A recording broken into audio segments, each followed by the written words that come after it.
ஒரு செய்தியை சொல்லிக்கொள்ள ஆசைப்படுகிறேன். நானும் நீங்களும் சந்தோஷப்பட்டு கொள்ளோனும்.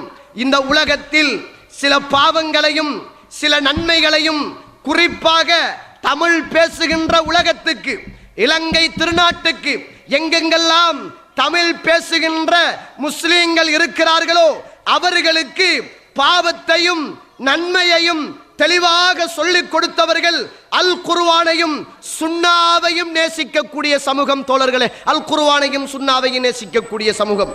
இந்த பூமியில் ஆரம்ப காலத்தில் நிக்கா என்பது அல்லது சீதனம் என்பது ஒரு பிரச்சனையாகவே பார்க்கப்படவில்லை. ஒரு பிரச்சனையாகவே பார்க்கப்படவில்லை.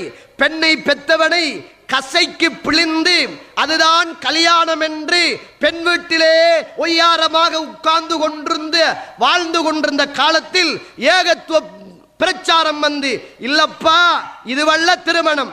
திருமணம் என்பது ஆண் பெண்ணுக்கு மகரை கொடுத்து திருமணம் செய்வதுதான் என்ற சங்கதியை முதலாவது ஏகத்துவவாதிகள் தான் இந்த மண்ணிலே சொல்லி வைத்தார்கள்.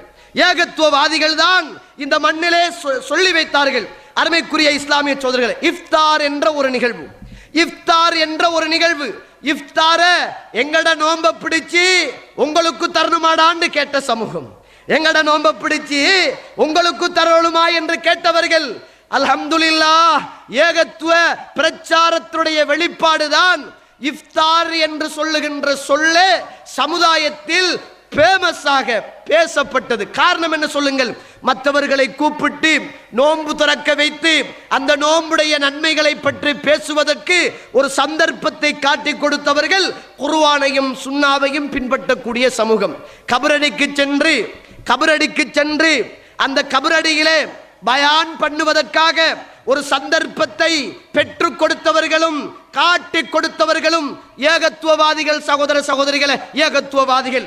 ஏனென்றால் கபரடியிலே இஸ்லாம் சொல்லாத விடயங்கள் எல்லாம் பேசப்பட்ட நேரம் அல்ஹம்துலில்லாஹ் இஸ்லாம் சொல்லக்கூடிய விடயத்தை ஞாபகப்படுத்துகின்ற அடிப்படையில் ஒரு ஜனாசாவை கொண்டு போவதற்கும் அடக்கம் செய்வதற்கும் முதலாவதாக பாடம் நடத்தி கொடுத்தவர்கள் ஏகத்துவவாதிகள் என்பதை நானும் நீங்களும் மறந்துவிடக் கூடாது. இந்த பூமியிலே பெருநாள் தொழுகை என்பது திடலிலே தொழப்பட வேண்டும் என்ற அந்த கொள்கையையும் அந்த இபாதத்தையும் இந்த மண்ணிலே சொன்னவர்கள் குர்ஆனையும் சுன்னாவையும் நேசிக்கக்கூடிய சமூகம் என்பதை நானும் நீங்களும் மறந்துவிடக் கூடாது. இல்லாட்டி நம்மை எல்லாருமே பள்ளிக்குள் தான் சுன்னாவுக்கு முரணாக தொழுது கொண்டிருந்தோம். ஏகத்துவத்துடைய வெளிச்சத்தின் வெளிப்பாடுதான் அல்ஹம்துலில்லாஹ் பெருநாள் தொழுகை என்பது. இறை தூதர் ஸல்லல்லாஹு அலைஹி வஸல்லம் மைதானத்திலே தொழுதார்கள். அதனால் நாங்களும் மைதானத்தில் தொழ வேண்டும் என்ற பிரச்சாரம் முடுக்கிவிடப்பட்டது.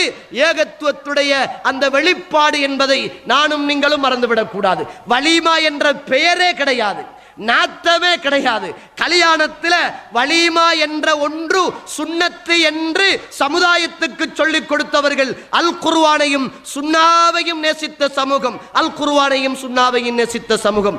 ஒன்ற தந்தை மரணித்து விட்டால் ஒன்ற தந்தைக்கு போய் சேர வேண்டிய இபாதத் என்ன என்பதை பட்டியல் போட்டு பாடம் நடத்தியவர்கள் ஏகத்துவவாதிகள் என்பதை நானும் நீங்களும் மறந்துவிடக் கூடாது. கசப்பான உண்மைகள் தோழர்களே, கசப்பான உண்மைகள், கசப்பான செய்திகள். சில நேரம் விருப்பமாக இருக்கலாம் அல்லது விருப்பம் இல்லாமல் இருக்கலாம். இப்படி இந்த மண்ணில் நல்லதையும் கெட்டதையும் சொல்லி தந்தவர்கள் அல்ஹம்துலில்லாஹ் அல் குர்ஆனையும் சுன்னாவையும் நேசிக்கக்கூடிய சமூகம் என்பதை மறந்துவிடக் கூடாது.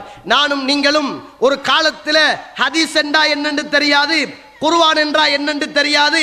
அப்படிப்பட்ட காலத்தில் லைஃப் என்ற சொல்லையும் மௌது என்ற சொல்லையும் ஹதீஸ் என்ற சொல்லையும் குர்ஆன் என்று சொன்ன சொல்லையும் உச்சரிப்பதற்கான ஆண்களையும் பெண்களையும் வளர்த்து விட்டவர்கள் ஏகத்துவவாதிகள் என்பதை மறந்துவிடக் கூடாது. இது லைஃபான செய்தியாமே, இது பித்அத்தாமே, இது ஹராமாமே, இது கூடுமாமே, இது கூடாதாமே என்ற தகவலை இந்த சமுதாயத்துக்கு படித்து கொடுத்தவர்கள் அல் குர்ஆனையும் சுன்னாவையும் எல்லாரையும் நேசிக்கக்கூடிய சமூகம் என்பதை நானும் நீங்களும் மறந்துவிடக் கூடாது. ஒரு கசப்பான உண்மையை சொல்லட்டுமா? பள்ளியில இஃப்தாருக்காக வேண்டி கஞ்சி காய்ச்சுகிற போது கூட அந்த கஞ்சி எல்லாம் கூடாது என்று சொன்னவர்களே எங்களுடைய சமூகம். எங்கட நோம்ப மற்றவர்களுக்கு கொடுக்கோடுமா என்று கேட்டவர்களே எங்களுடைய சமூகம். அல்ஹம்துலில்லாஹ். அல்லாஹ் ரப்புல் ஆலமீன் குர்ஆன் சுன்னாவுடைய வெளிச்சத்துக்கு அப்பால் இந்த மண்ணுக்கு மேலே வாழுகின்ற தமிழ் பேசக்கூடிய மக்களுக்கு அல்லாஹ் நிறைய நன்மைகளையும் நிறைய பாவங்களில் இருந்து பாதுகாக்கப்படுகின்ற